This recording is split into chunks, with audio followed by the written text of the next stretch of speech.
Hi, and welcome to Transparent with Tina. I am Tina Marx, your host.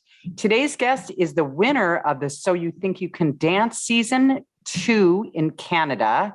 She's also on Dancing with the Stars in India. She's a choreographer, dancer for Nike and Pharrell's music video, Happy. And she's also an instructor and coming out with her first book. Up next, Tara Jean Popowich.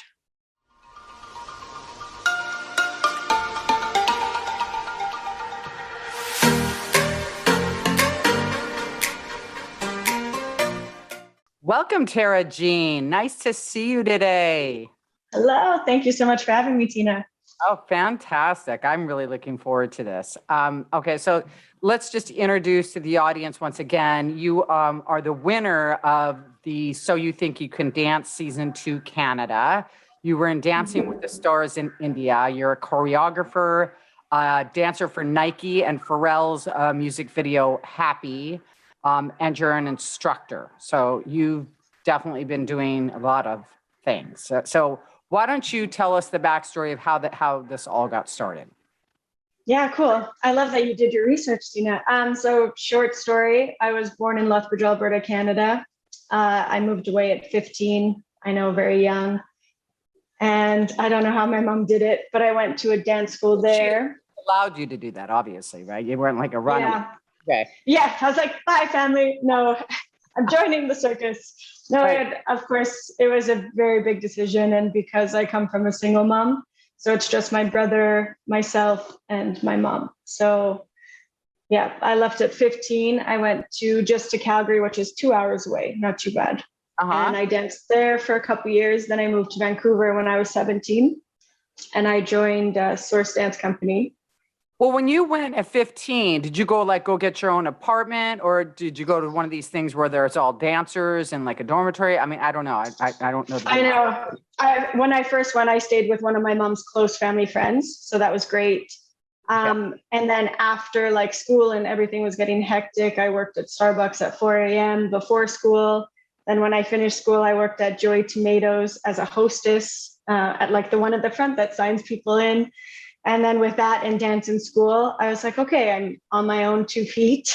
This is coming from a 15-year-old, which makes me giggle. But yeah, well, how much time did you have for dance then? I mean, how many hours a day were you dancing at that point? Still about 6 hours a day. And I went to Airborne. Going to school, working. I mean, yeah, 2 jobs. I know. Yeah. Wow. Okay. And when I look at my schedule, then I don't know how I had the energy, hardly any sleep, but somehow I did that. Okay. So you stayed there until you were 17? Yeah. And then I left. So I did have my own apartment towards the end. And of course, Tina, I made every mistake possible, was late for rent, was like, well, it's only a few weeks late for rent. So it was just a disaster, lots of learning lessons. And somehow always managed, which I'm, touch wood, very lucky. Very, yeah. And yeah, so then I auditioned for a dance company called The Source in Vancouver, Canada. And I was like, there's no way I'm getting in. I'm from a small town. And sure enough, I got accepted. So I was happy crying and thought it was like, this is my life. Now I've made it.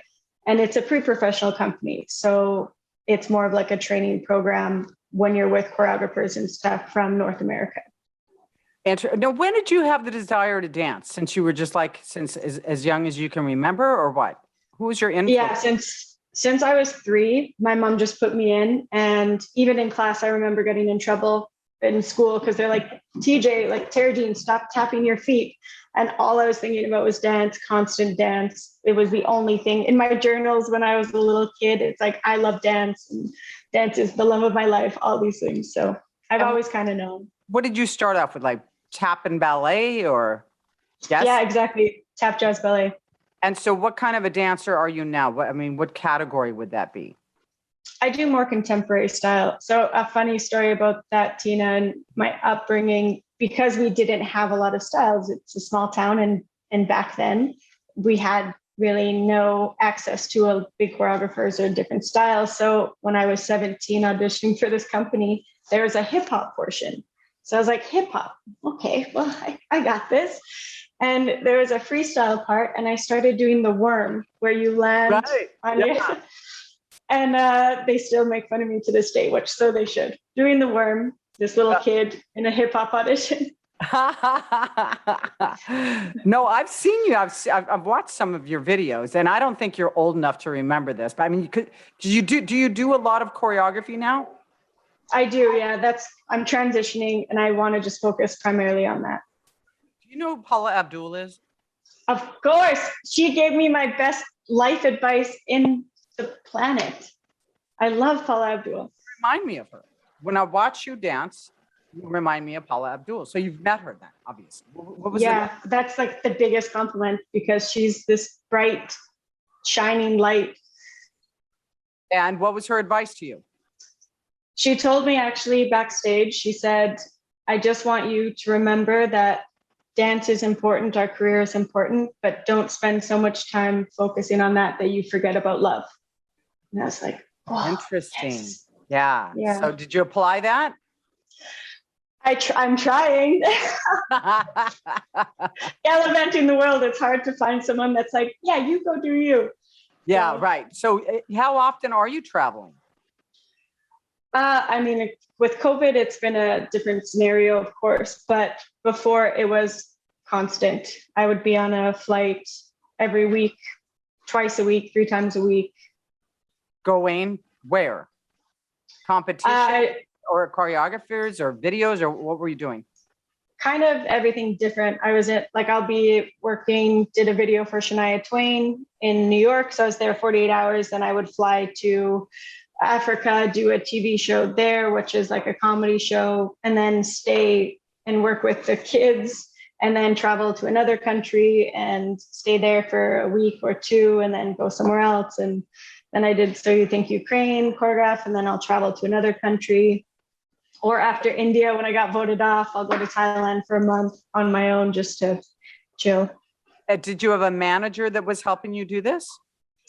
At that time, mostly, honestly, Tina, once I finished the show and we did our tour, it's like you had to start from scratch. And so I was sending emails like crazy and putting myself out there. I wanted to see the world. I wanted to use this as an opportunity to have as many experiences as possible. And so after that, everyone thinks, oh, your career is set. Oh, you won one of the biggest TV shows in the world, millions of views and all this stuff, like you're fine. But it's not like that at all. The hustle continues and you don't really stop. And I haven't stopped the hustle still. Right, exactly. I mean, what does it take to be a top dancer? Do you think anybody could be a top dancer as long as they have the right mindset, or?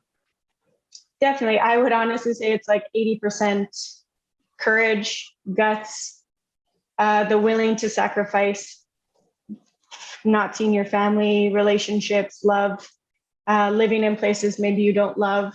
So as long as you're willing to do all of that, it's never the most talented. There's dancers in Canada that are 10 times better than me. And around the world, I'm like, you're way better dancer than me. But I was just raised with guts and courage and the work ethic, right? And putting in the time. I mean, how many hours a day did you have to put? You said 6 early when you were 15 or so. How many hours a day do you have to put into it? Every time is different. Like India, when I was on Dancing with the Stars there, I would wake up at 4. We would be rehearsing, filming all day, and then wrap maybe around midnight. So you're getting like 2 hours of sleep and you're just nonstop all day. Oh my God. So each job is different. And I'm learning to rest now, but I had to figure that out after 30. Right, exactly. Well, yeah, and they say, or we've heard, or I've heard, there's a lot of eating disorder going on with dancers. Can you talk about that a little bit? Definitely. And I actually talk about this a lot with Human First. As a kid, you are raised in front of a mirror. You are constantly in tights and a bodysuit, and you are looking at yourself every single day at the dance studio. And I think psychology, like it puts something in your brain that thinks I have to judge myself from the outside every day. Even if we're doing it subconsciously, you're seeing yourself in tights. I don't want to see myself in tights half the time now. So that's, you're going through puberty, your body is changing. and you're looking at yourself in the mirror, and to build that confidence. I mean, in my time, I've been called fat and I've been called chunky and said, don't eat the burger. And they can't say that now. The world is a little bit more sensitive, but it is a very tough place. And you need that self-love and understanding that food is fuel, that there's other things that you can do, like say you want a treat, have the damn treat, eat an ice cream sometimes. Yeah. It's really hard. Well, and you'd think you would be burning it off if you're dancing that much. Yeah, but I think your body gets used to it. It's like anything. So if your body's doing it constantly, so it's your not muscles are shaped there. Yeah. Did you ever look in the mirror and say, do you have body dysmorphia? I'm just going to ask you. Do you have body? 100%. Yeah. You still do? Yeah. Still do, for sure. And it doesn't go away? No, even with acknowledgement of it. And I try. And my friends and I, like, when I say, oh, I'm feeling fat today, they roll their eyes. And I'm like, okay, so I've had to be conscious not to say those things out loud, because it is sensitive. My body's my job. And maybe they're not in their top shape, but I have to be in shape all the time. So no, I mean, because I know firsthand with that. I mean, I didn't grow up as a dancer, but I did have a struggle with anorexia. I had gone to boarding school and I stopped eating because I wanted to get out and I didn't want to get kicked out, Wow. I was just like, it was just a means to, but then once it kicked in, I mean, I was a little boy size 14 in tennis shorts, little boys. And I remember going in to buy pants and I remember zeros were big on me. And I thought that all that pants were mismarked. I mean, it's crazy what your mind will do, right? So to this, I have to be really careful because, people will go, you're so teeny tiny. And it's like, I just don't know if it ever goes away. You know what I'm saying? So, we all have to be really careful of that. And like you said, fuel our bodies so we don't get sick. And so, I know I'm educated enough to know the right foods and things like that. And triggers when it makes me not eat. Like when I get really stressed, I don't want to eat. A lot of people eat when they are stressed. I have to really watch myself. Or if I'm punishing myself, I won't eat. You know what I'm saying? So I'm just, a lot of listeners are probably going to relate to this. And I just, points of the show is for people not to feel like they're alone. So, Definitely. And awareness is first, it's, if you're aware of it, okay, my brain is telling me you're fat today. You want to voice it, maybe tell a friend, but then you have to really be honest with yourself and say, come on, man, like you are not, let's go through this. It's always a thought process. And I think it's normal. We have to make that normal. Exactly. Awareness is the first key. You can't change what you don't acknowledge. Absolutely. So when you got cut from So You Think You Can Dance in Canada, you said you didn't want to try again. Yeah, my ego was huge. It was huge? Yeah, I was, there was no chance I was going back. I was too bruised. And I thought, no, like I'm at the peak of my dancer. Was that the first big show that you had gone for? Yeah, definitely. Okay, and your ego was bruised and you had a lot of determination. I mean, you left home at 15 and 17 and you went all that way and then you're like, So tell me what happened. How did you get back in the game? Well, so I was actually living in LA at that time. Viewers are going to be like, oh, she really is like the traveling circus. But I moved to LA and I was in my Sunfire, my green car that I absolutely loved, that my mom bought me. And I remember seeing it the first time. So I lived in that car for a little bit because rent was expensive. I had $300 and I thought I need to be in LA. So I was working in a company called She with Christina Woodard at the time, making like $30 a show, not enough to do anything with that really. But so when I was living in LA and my friends called me and they said, okay, season 2 is coming back and you have to audition. And I said, they cut me. They didn't want me. I'm not made for the show. I'm not going back. I'm dancing in LA. It's going to be great.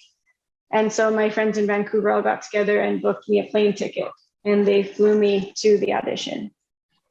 And so I'm very thankful, still close with all of them. And so I went back with a different headspace and I said, I can't be bruised and I can't be hurt because they didn't want me the first time. Obviously, they're professionals. They saw something missing in me. So my mindset completely changed. And I said, okay, I'm going to go not what I think they want, but I'm just going to go as myself. And if they like it, great. And if they don't, great. And that was my only mindset that I had. And what happened? And then, yeah, the show went amazing. And then I somehow won the show, and staying true to myself by journaling throughout the whole season and reading back in some of my journal entries. It's very nerve-wracking when you put into perspective, there's like 3.2 million people behind this little lens, and you're about to be vulnerable and dance your heart out. Mm-hmm. So I would just try to be like, okay, the only people behind the lens is my mom, my grandparents, my brother. That's it. I'm dancing for them. So it was really all about mindset. You know what I love that you said? You said, you know, the first time that you did it, you were trying to be what you thought they wanted. Okay. Mm-hmm. And you got cut. And this time you went, you know, you're just giving it you don't care about what they want. You're going, I'm bringing all of me. And I think that is a huge lesson that everybody needs to know, because whether it's in your work or it's we've all done that in a personal relationship, right? Putting on the face think that the other person wants. But what happens is it doesn't work out. Just like in your case, business-wise, it didn't work out. I mean, in a personal relationship, if you are putting on a mask of what you think the other person wants, and then let's say they break up with you, then you really should be kicking yourself, because it's like, well, man, if I really just showed them who I really was, maybe they would want me, because you're going to be filled with regret if you don't show your true self. Right? Exactly. In everything. And you're right. And that's the thing, being authentic in anything. If you have no regrets, but you are you, and it doesn't work out, then you know I gave everything, no regrets, not meant for me. Next thing. It works in all aspects of life. Absolutely. And, you know, nobody can do exactly what you can do. I mean, I was just listening to, I think it was Danette May's new book, Abundance, this morning, and talking about that. And it's like, there's only one of you. I mean, there was 7 billion people on the planet, but you know what? Yeah. Nobody has your exact gifts. There are other podcasters, tons of podcasters, but there's only one me. There's only one me interviewing people. You know what I'm saying? So, you know, if I can't stress that enough to the viewers and the audience, really, really, you know, just you know, figure out who you are, what your gifts are, and bring that forth. Don't start playing the comparison game, or maybe I should be a little bit more like, you know, just be you, and it'll work out. Definitely. You had an incident where you got sick in India, and you said it changed your life. Yeah. And actually, Tina, this is the first time I'm at a place mentally where I can say it out loud. I've never talked about it in interviews before. But I've done a lot of self-work on the reason why I felt I couldn't say it out loud. And so after India, I got hepatitis and was extremely sick. And there's, I think, 1.2 or 1.3 million of people that die every year of hepatitis. And I was living in LA at the time. My best friend, Alex, was actually taking care of me, going to doctors, and my eyes were filled with blood. And I looked in the mirror and my cheeks were filled with blood. And I looked in the mirror, I was like, this is not me. This is not who I am. And I tried not to play the victim, but I started being a victim of why me? Why would I get hepatitis? And I was just living my dream, and I didn't dance for a year after that. I could have moments when I couldn't even walk, and it was like pins and needles in my feet. So my best friend Alex would like take me out of bed and like walk with me. And I actually remember telling him, like, I don't want to live anymore. I don't want this life. This is not for me. I don't want to be in pain. And if I'm not dancing, then I'm nobody. And my identity was so much in what I was doing. And I am a person that if a stranger is like, I need a shirt, I'll be like, here, take mine. And I would just give to the point where I would be completely depleted. And actually a few months when I started feeling better, I met a wonderful man that I still call my soulmate to this day, because he like brought me out of that. And it went from like the worst place in my life to meeting someone where I was like, okay, I have a little bit of hope. And even though I was still quite nauseous and tried to hide when I would feel sick, because I was like in a place where even driving in a car, I would get so nauseous, I would start projectile vomiting because my body was just trying to fight so much. So I remember some days he'd look at me and be like, why didn't you tell me that you weren't feeling well? Like, because I don't want that negative attention. I don't want that, are you okay? You got this. Because a part of me was like, just had quit already before I met this person. And so it was the best thing, because now loving myself first, I can love millions of more people and spread that energy more, but I didn't have that before. Yes, yes, absolutely. And by your dance being taken away because you were so heavily identified with that, like you said, if I can't dance, I'd rather not be here. I'd rather be dead. Yeah. And so, and then you met your soulmate on top of that. What were the doctors saying? I don't know that much about hepatitis. It's not. Was it like a death sentence? I mean, was there a chance that you could have died from this? Yeah, I mean, it got really bad to the point that they wanted to put me on steroids, and they said it would take months and months to recover. But then if you're taking heavy steroids, it could affect your like intestines and all of your organs. And so I had to pick and choose. And I actually went more of like the Eastern way. So I did a lot of Chinese medicine. My best friend Alex's parents were there with me. And there was one man that I call like my Miyagi, because he really helped me understand like the chi is where our energy comes from. And I was on like heavy ginger teas, turmeric, all the anti-inflammatory, because I was very inflamed. And it was a longer process. And it was obviously, if I would have done the steroids, maybe I would have felt fake better for a little bit. Yeah. But then inevitably I could have got worse. Right. So. But you really healed your body this way. I mean, I'm all about holistic and Easterns. And oh yeah. I'm not about still have ginger tea and yeah, exactly. So I know this is going to be kind of an odd question, but if you had to do it over again, would you choose to go through that experience again? Yeah. If I could rewrite my story, I would have to have that in there. Yeah. And I would have to live it the same way. So would you say you believe that everything happens for a reason? 100%. Yeah. I put everything on my arm for everything happens for a reason. I love it. So, I mean, you are so wise. And you say that when you feel lost, I love this. You say when you feel lost and stuck, that's the rest you need before the universe launches you forward again. Can you share a personal story on that? Yeah. I mean, even right now, I'm going through a moment where I feel like I'm kind of in the mud. There's no clarity. I meditate and I end up just like rolling my eyes, like, and just there's no movement in any direction. And every time before moments like this, there is always something around the corner that's big, that it's like the universe just saying you just needed to rest. We're just showing you rest. Yeah. And so I'm excited for the next chapter after this. I love that you brought that up. I really am, because, I think there's so many times, including myself, that what we do instead of resting and relaxing into it, we resist it.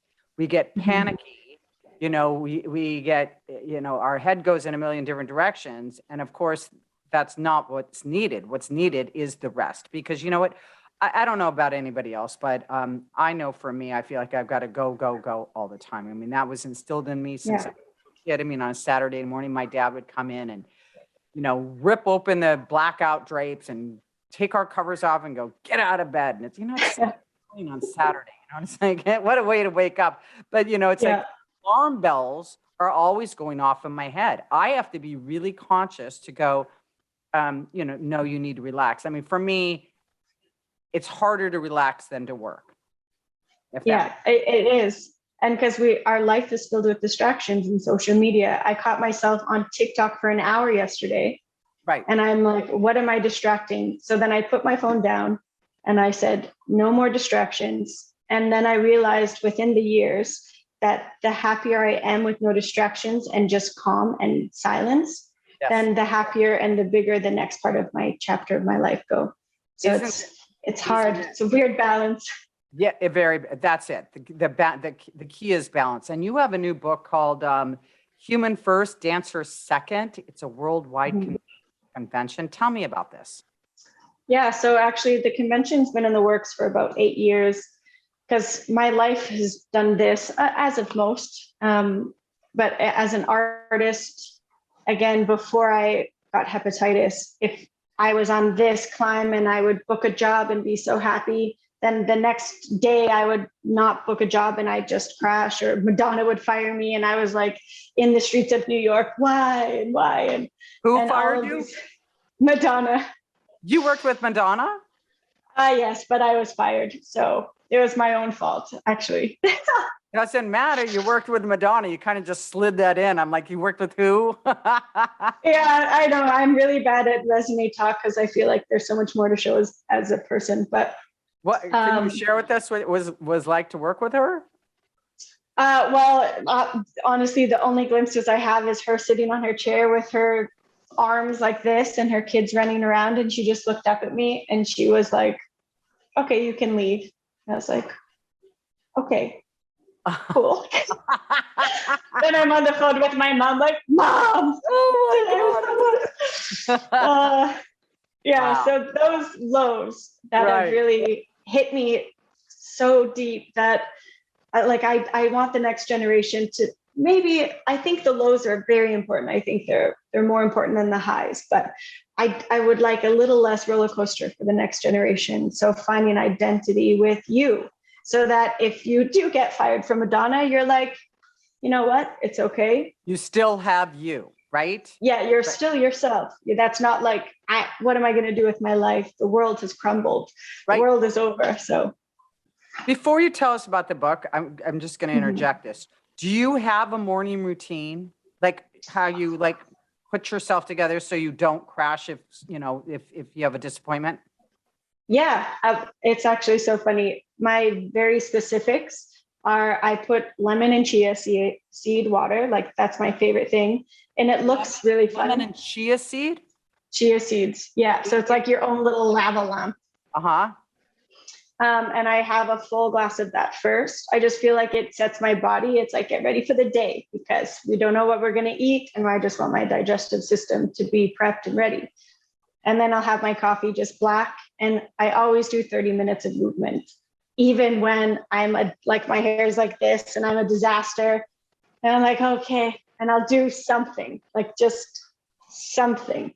Yes. And I have this is my book. So I write, this is my new one, but I'll write gratitude of things that I appreciate and days when I'm feeling super crappy. Oh, Tina, you should see me. I'm smiling like this in bed, just tell my brain that you're happy today, even though today's crappy. So I'm smiling and just writing things I appreciate. And then I always say, this is on my thing. I just always say, be happy anyways. Yes. You choose happiness. You absolutely choose happiness. And sometimes when you if you're in a heart situation or something like that, emotional situation, sometimes it's hard to get there. But that definitely helps. And I'm going to share something that Danette May shared for me. And I'm telling you, I talked about on a couple of interviews, but since she shared it with me, it's life-changing. I don't know if you journal. Well, you say you do journal, but I used to write paper. But now I write on the top of the page the question, what do I need to know? And it's like you're asking God, the universe, your angels, whatever it is, what you need to know. And it's just the stuff that comes out is so much different than what used to come out when I would just put pen to paper. You know what I'm saying? Wow, that's beautiful. Asking, what do I need to know today? Because the answers are inside of you. They're not out there. Yeah. Oh, always. Yeah. Asking them to come forward. I'm still stuck on the lemon water and chia seed because I do lemon water and I do sea salt in it because but what do the chia seeds do? I mean, and how much? Guys, I'm going to try this. You know that now. So I mean, how many chia seeds? I put about a tablespoon of chia seeds. And to be honest, I didn't Google that much because I do it for a few days and see how my body reacts to it. And my body loves it because I do have not the best digestive system. And I found that it's one thing that kickstart, it's all the extra omegas. I don't know if these little seeds like clean your intestines or what it does, but I think it's like pure magic. And I've been doing it for like 8 months now, and I won't miss it. And it's hot water, right? Yeah, I always do like room temperature or hot, but then it sits there for a while sometimes. But And it gets never cold in the morning. So a tablespoon. Yeah. Gotcha. I'm going to try that. Okay, so now you can talk about your book. Now we're going back perfect. But I do have to write that down. What do I need to know today? And then you free write. That is so brilliant. And you free write. Yep, it's amazing. It's blew my mind. Yeah. Amazing. I'm going to add that into my morning routine. So the book, when I went back through all my old journal writings, I do these questions to myself of what are my whys and the generic spiritual things that we ask ourselves. And then I had a little Canadian tour recently, and I was talking to a bunch of dancers, and I do some interesting exercises where I'll ask them to step into the mirror and make eye contact with yourself and just look at yourself. Don't adjust, don't fix, don't do anything. Just look at yourself in the mirror. And I've been doing this exercise with dancers for many years, and they call it the TJ experience. And almost like 95% of the time, when I say, when you were looking at yourself, was it more positive or negative thoughts that you were having? And almost every time there's been maybe one or two that has said, yeah, positive. But usually it's, okay, I was self-judging myself. I was fixing makeup. I was like telling myself negative things and the thought process. So this book digs into that of how in our brain we're so hard on ourselves, and we say these sentences to ourselves where we would never say that to a best friend. So it's rewiring our beautiful brains to say, like, it feels uncomfortable, but look at yourself in the mirror and say, I'm so proud of you. Look how far you've come. Look where you are now. Yes. So it gives different scenarios and then space for the dancers or whoever. I say dancer because that was my identity that I had to complete. It's what I do. It's not who I am. So This book is the writings of that. Right. Exactly. That's beautiful. I mean, that's beautiful. I mean, because that's where it all starts, right? I mean, what one attribute would you say that led to your success? All my failures. All your failures. Okay. Perfect. And what made you get back up again? I am very resilient, and I think I'm very lucky that I come from humble beginnings, because it's created, I always appreciate things even when I'm at a high success area of my life.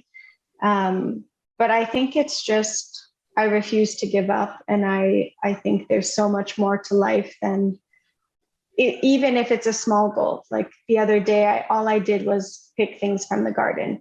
So I created like, okay, I'm not giving up because I can set those small goals and achieve them. And then it kind of makes your heart happy that then you can achieve bigger and bigger and bigger goals. Right. So that's how you deal with failure, is just taking one step at a time, correct? Because I think that's what happens. I used to get so overwhelmed. I'm like, I have to do this. I got to do that. I got to do that. And then you tire yourself and you're like, I'm never going to be able to accomplish all that. I mean, if you look at it all at once, it's impossible and it's overwhelming. It's way too overwhelming. Yeah. One step at a time. Exactly. So do you feel like you've always pretty much had a strong mindset?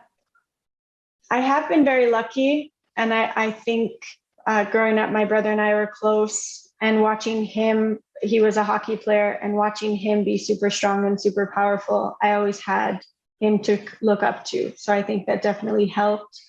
And now it's kind of a funny feeling, because I spent my whole life wanting to prove to people I could do something. But now it's like, I don't have anything to prove. And I just want to prove to myself that I can keep going and live the life that I told the little girl self that I was going to live. So perfect. And what's your greatest achievement so far, would you say?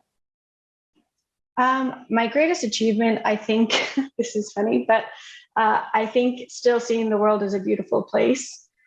It's very difficult, and being in 63 countries and third world countries, and holding babies that are starving and seeing these things that are devastating, and I've had to hug families that have lost family. Anyways, just a lot of things that I feel appreciative to see and be a part of, because I can still take the courage to think that the world is so beautiful. I love that. I love that, because a lot of people, all they do is complain, and, again, that's all your perspective, right?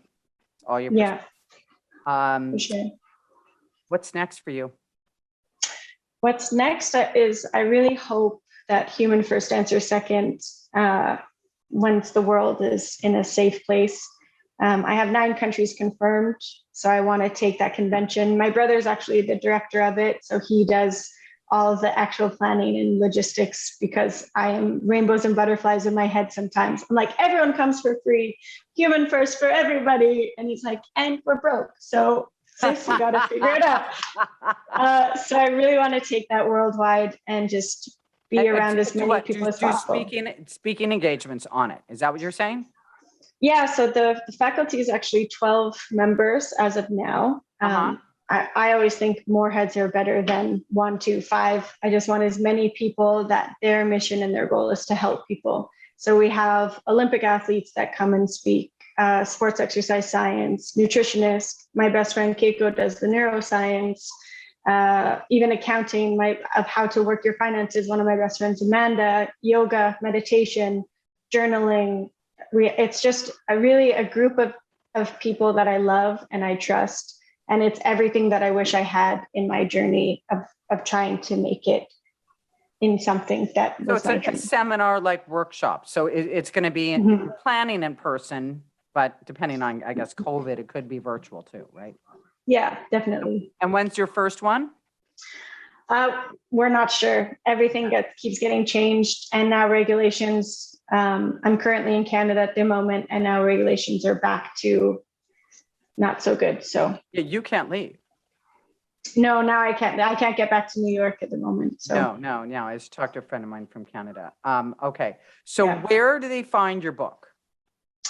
So it's going to be launched actually, which is very exciting. The cover is just finished and everything is in a beautiful, ready to go.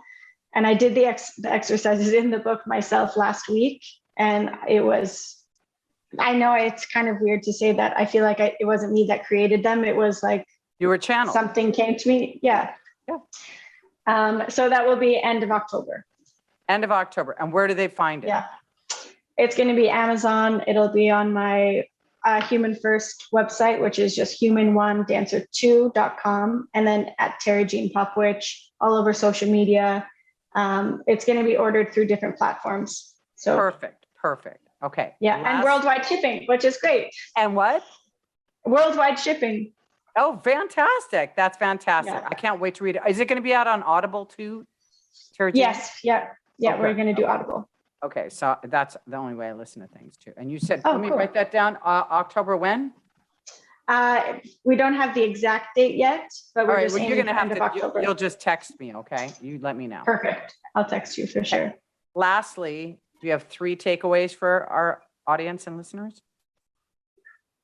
3 takeaways, like in life in general. Life in general. Somebody wants to be a dancer. Just life in general. 3 takeaways. I think work on your mindset, and things that you would say to your best friend, start saying to yourself, because you will see improvement and growth. Mm-hmm. Yes. 2 would be, don't be so hard on yourself, especially with the world and the situation that it is.